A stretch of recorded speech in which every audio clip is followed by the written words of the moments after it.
بات حضور کی سیرت پر ہو رہی ہے. میں سیرت نبوی صلی اللہ تعالیٰ علیہ وسلم کو سمجھانے کے لیے آپ کے سامنے ایک نام کا ذکر کر رہا ہوں. حضرت زید بن حارثہ. کون زید بن حارثہ؟ وہ زید بن حارثہ جب حضور پاک صلی اللہ تعالیٰ علیہ وسلم حضرت خدیجہ الکبریٰ رضی اللہ تعالیٰ عنہا سے آپ نے نکاح کیا، اور پھر جب حضرت خدیجہ الکبریٰ رضی اللہ تعالیٰ عنہ حضور کی نکاح میں آئی تو انہوں نے حضور کو بطور تحفہ کے حضرت زید بن حارثہ کو آپ نے تحفے میں پیش کیا. زید بن حارثہ حضرت خدیجہ الکبریٰ رضی اللہ تعالیٰ عنہا کا ایک غلام تھا جو انہوں نے عرب کی بازار میں خریدا تھا. مورخین لکھتے ہیں کہ زید بن حارثہ کا تعلق قبیلہ بنو کلب میں سے تھا. آپ کا بچپنا تھا، اور پھر بچپنے ہی میں کچھ لوگوں نے آپ کو کڈنیپ کر کے عرب کی بازاروں میں جا کر کے بیچ آیا. اتفاق سے زید بن حارثہ کو حضرت خدیجہ الکبریٰ رضی اللہ تعالی عنہا نے خریدا. کئی سالوں تک آپ حضرت خدیجہ الکبریٰ رضی اللہ تعالی عنہا کی غلامی میں رہے. جب آپ کا نکاح حضور پاک صلی اللہ تعالی علیہ وسلم کے ساتھ میں ہوا، حضرت خدیجہ نے آپ کو بطور تحفہ کے آپ کی بارگاہ میں پیش کیا. کہنے لگی حضور یہ میرا غلام ہے زید بن حارثہ، اسے آپ قبول فرمائے اور تاکہ ہمارے گھریلو کام کاج میں یہ ہاتھ بٹا سکے. عرب کا ماحول تھا، لوگ غلاموں کو باندیوں کو خریدتے تھے. میرے عزیزو، زید بن حارثہ چونکہ ایک غلام تھے، حضور کی بارگاہ میں زندگی گزارتے تھے، حضور پاک کی سیرت کو باریک نظر سے دیکھتے تھے، حضور کا کھانا دیکھتے تھے، حضور کا پینا دیکھتے تھے، حضور کا سونا، حضور کا بیٹھنا، حضور کا چلنا. گویا کہ حضور کی زندگی کی ہر چیز کو باریکی سے زید بن حارثہ دیکھا کرتے تھے. اور پھر کتنے مبارک ہوں گے وہ غلام جو ہمیشہ حضور کے ساتھ زندگی گزار رہے ہیں. اللہ اکبر کبیرہ. اور پھر مورخین لکھتے ہیں کہ زید بن حارثہ کا تعلق ایک تعلیم و تربیت والے گھرانے سے تھا. ایسے گھرانے سے ان کا تعلق تھا کہ لوگ قبیلہ بنو کلب میں ان کے گھرانے کو ایک مہذب مؤدب فیملی سے جانتے تھے. ان کو اچھے برے کی تمیز تھی، غلط اور صحیح کا تمیز تھا. ان کو وہ جانتے تھے کیا غلط ہے کیا صحیح ہے. زندگیاں گزارنے لگے. ادھر جو ہے زید بن حارثہ کو جب سے لوگوں نے چرایا تھا ان کے گھر سے، وہ لوگ عرب میں بڑے بڑے شہروں میں ان کو تلاش کرتے تھے.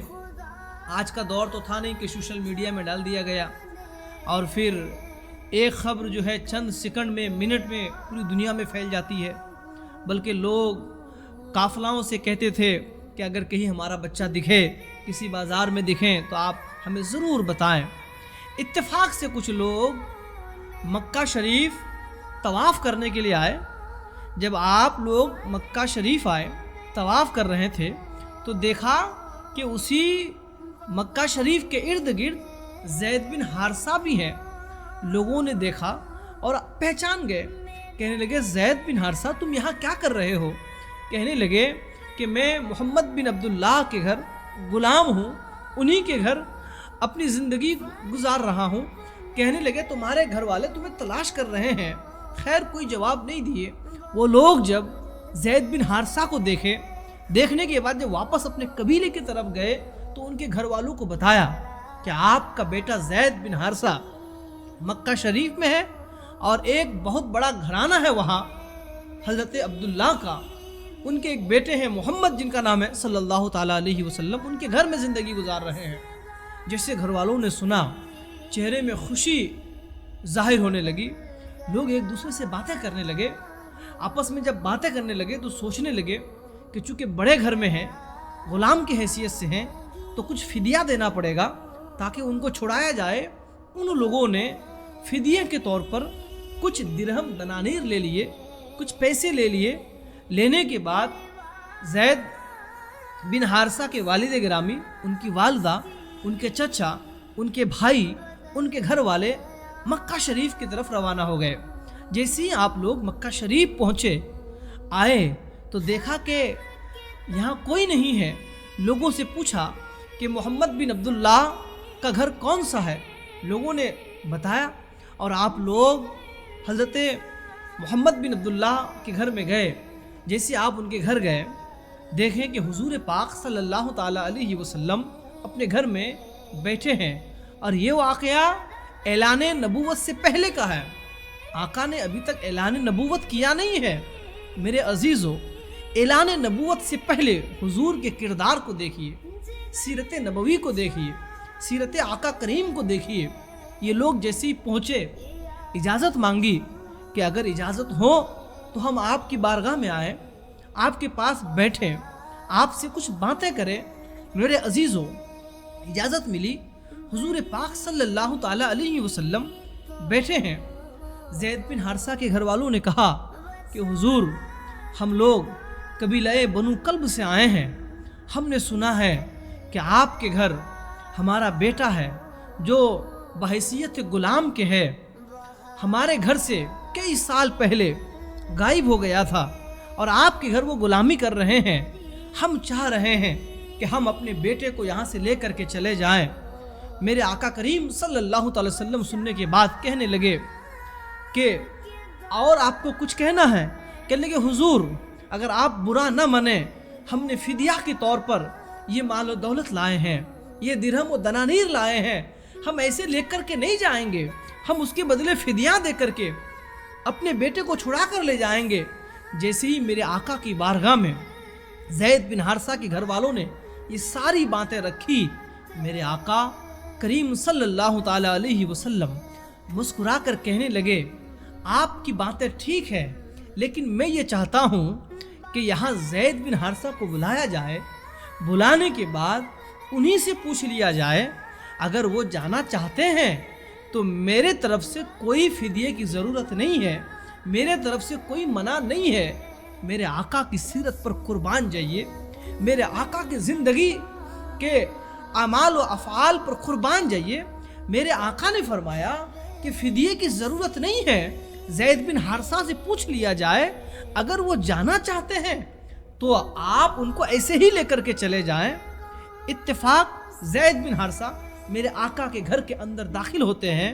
جیسے ہی میرے آقا کے گھر کے اندر پہنچے، میرے آقا صلی اللہ تعالیٰ علیہ وسلم کہنے لگے، زید بن حارثہ، دیکھو تمہارے ماں باپ آئے ہیں، تمہارے بھائی آئے ہیں، تمہارے چچا آئے ہیں، تمہارے رشتہ دار آئے ہیں، یہ تمہیں لے جانے کے لیے آئے ہیں۔